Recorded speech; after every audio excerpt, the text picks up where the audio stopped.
In today's world, we often take our freedom and choices for granted. But what if we were stripped of our identity, culture, and beliefs? This is the story of Daniel, a young man who faced this challenging reality in the biblical book of Daniel 1. Through his experiences as a captive in Babylon, we see his unwavering faith and determination to stay true to his beliefs, even in the face of adversity. Join us on a journey through Daniel 1 as we uncover the extraordinary strength and resilience of one man's faith.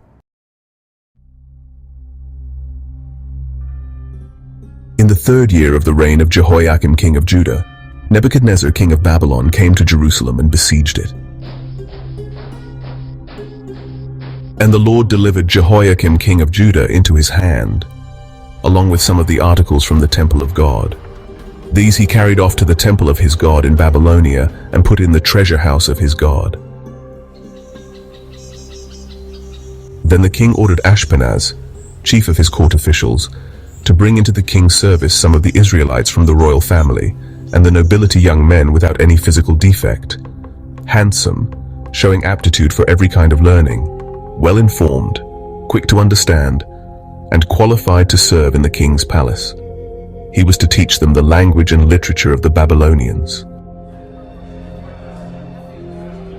The king assigned them a daily amount of food and wine from the king's table. They were to be trained for 3 years, and after that, they were to enter the king's service. Among those who were chosen were some from Judah: Daniel, Hananiah, Mishael, and Azariah. The chief official gave them new names. To Daniel, the name Belteshazzar; to Hananiah, Shadrach; to Mishael, Meshach; and to Azariah, Abednego. But Daniel resolved not to defile himself with the royal food and wine, and he asked the chief official for permission not to defile himself in this way. Now God had caused the official to show favor and compassion to Daniel, but the official told Daniel, "I am afraid of my lord the king, who has assigned your food and drink. Why should he see you looking worse than the other young men of your age? The king would then have my head because of you." Daniel then said to the guard whom the chief official had appointed over Daniel, Hananiah, Mishael, and Azariah, "Please test your servants for 10 days. Give us nothing but vegetables to eat and water to drink. Then compare our appearance with that of the young men who eat the royal food, and treat your servants in accordance with what you see." So he agreed to this, and tested them for 10 days.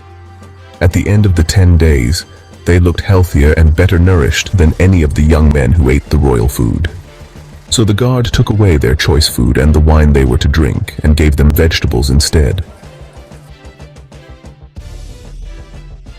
To these 4 young men, God gave knowledge and understanding of all kinds of literature and learning, and Daniel could understand visions and dreams of all kinds. At the end of the time set by the king to bring them into his service, the chief official presented them to Nebuchadnezzar. The king talked with them, and he found none equal to Daniel, Hananiah, Mishael, and Azariah. So they entered the king's service. In every matter of wisdom and understanding about which the king questioned them, he found them 10 times better than all the magicians and enchanters in his whole kingdom. And Daniel remained there until the 1st year of King Cyrus.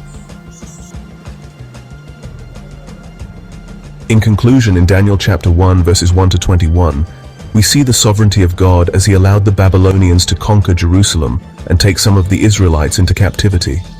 However, even in the midst of this difficult situation, we see how God was still at work, selecting young men from the royal family and nobility to serve in King Nebuchadnezzar's court. This passage reminds us that no matter what trials we may face, God is always in control and has a plan for our lives.